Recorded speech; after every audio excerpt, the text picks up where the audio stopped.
Chapter 2. The Sev War. The ship was already at dock when they arrived, its red sails looming over the wattle and daub houses of the village. The square besides the dock was packed with people, so many that it was impossible to squeeze past them. Gabriella could tell that something was terribly wrong, though, for no one was bartering over goods or bickering good-naturedly over prices. Instead, the crowds of Harknites were silent, while they strained to listen to what sounded like an argument between two men standing where the cobblestone of the square met the planking of the docks. Gabriella and Eloise tried standing on tiptoe, but even then, they were not quite tall enough. Other children occupied all the barrels and crates on the periphery already, and all the choice perches in the nearest trees. Eloise had an idea. She motioned for Gabriella to follow her down under the docks. Gabriella pulled Dameon along after her. The three of them walked on the exposed shingle amid smells of rotting fish and waterlogged timbers. Gabriella could tell Eloise knew this path well. Eloise had a way of blending in and hiding in the wide open, a trick of survival Gabriella knew well herself. That her friend could find a secret pathway into the heart of the village did not surprise her in the least.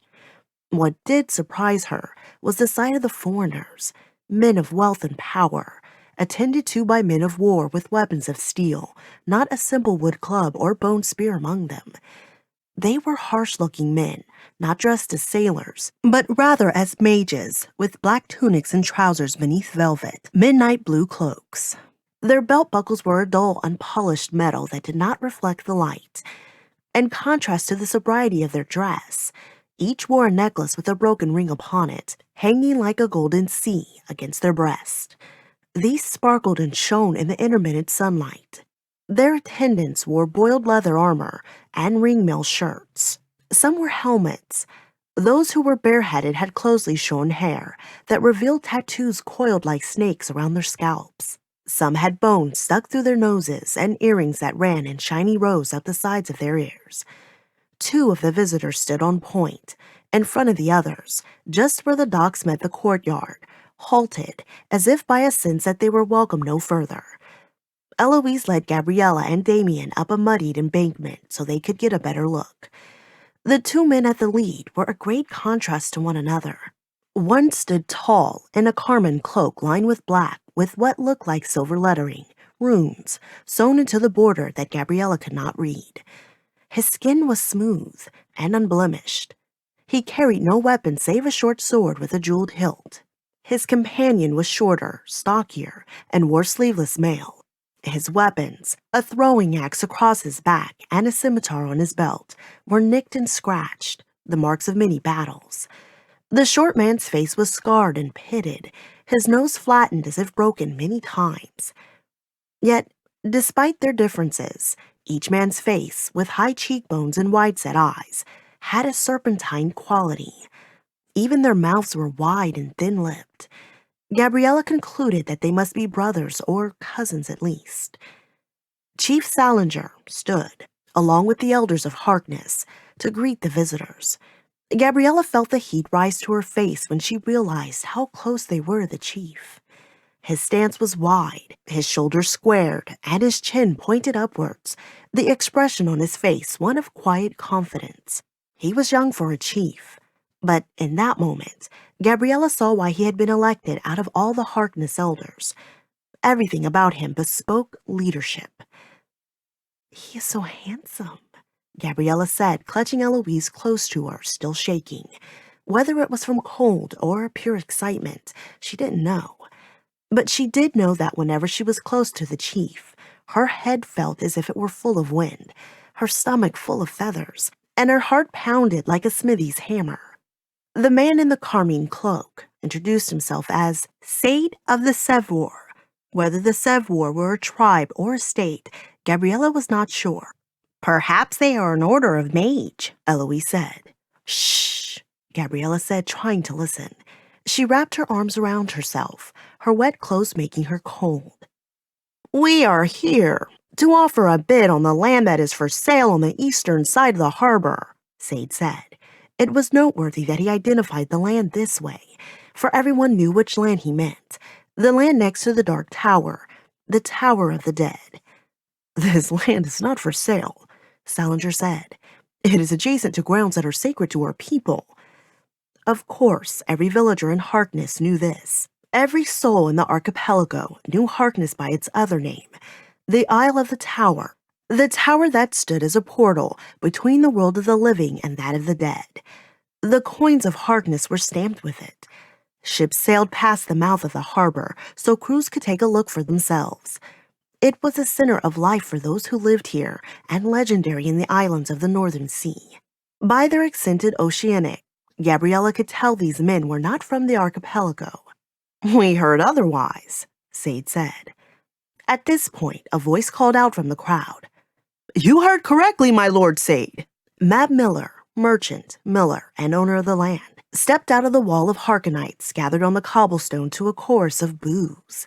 A rich man, he normally wore rings on every finger and fat medallions on chains around his neck.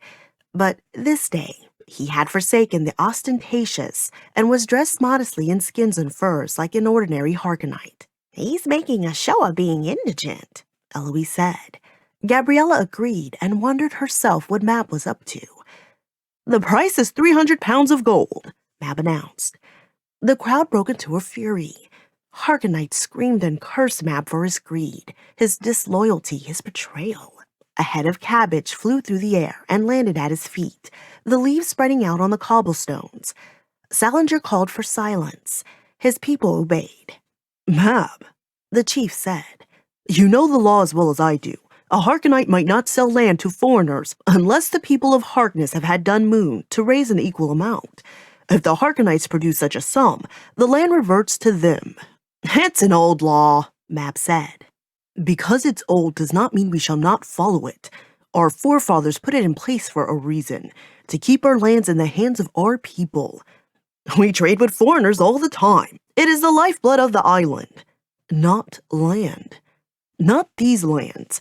Not so close to the tower," Salinger said it. The subject they had really been talking about. The tower and its traditions. No one actually owned the land where the tower stood. It belonged to the people of Harkness, but for generations they had passed through the millers' lands to reach it. There was no other way. "Isn't it about time that as a people we did away with superstitions and old wives' tales?" asked Mab. More shouts from the crowd. Mab raised his arms to fend off another cabbage, this one brown and rotten. Salinger called for silence again and turned back to Mab. His eyes narrowed this time. "Careful, Mab. Those are your ancestors you speak of, too," said Salinger, making the sign to avert evil. Mab was not cowed. "You have all been fooled by spectacle and fairy tales," he said, flipping his wrist and mocking Salinger's sign. "Fellow Harkonites, I tell you now, such an arrangement, such wealth flowing into this land would benefit many." "It would benefit you," said Tarmac, an elder who was a former chief. "Does not the prospering of one business bring profits to others?" Mab countered. More insults followed, but not as many this time. Gabriella knew there were some islanders who did not cling to the old beliefs, who would be interested in doing business with a wealthy partner like Mab. 3 pounds of gold would be more riches than all the coin in the village coffers. Mab did not have the entire island on his side, but he might have had enough. Enough that the people fell to conjecture, and conjecture led to bickering. All of this, the brothers of the Sevrour watched. The shorter one's expression was unchanged. He studied the crowd the way a fighter assessed an opponent, cold, calculating, searching for weaknesses while projecting strength. Sade, in the carmine cloak, was more relaxed. A self-satisfied smile splayed across his face. Everything about him, his upturned palms, his open stance, conveyed sincere beneficence. Gabriella felt it to be a lie. It took Salinger some time before the crowd was again his. Some of the other elders had to join him in the call for order and silence. The people eventually quieted, but not before energy rose up among them like the hum of wasps in a nest. Salinger turned back to the Sevrour. Their ship, their weapons, their jewels, all their symbols that bespoke of power, in such contrast to the simple homes and plain dress of the people of Harkness. His voice sounded smaller now, his eyes darting about unsure. Lords, I beseech a moon of you, as is our custom. Granted, Sade said. The people of our order are patient. We will wait. He turned to the shorter Sevwar, the one who could have been his brother, and said, Come, Von Dalis. Your graciousness is noted, Salinger said as the Sevwar turned their backs and returned to their ship. The people of our land are devout. We will consult our ancestors.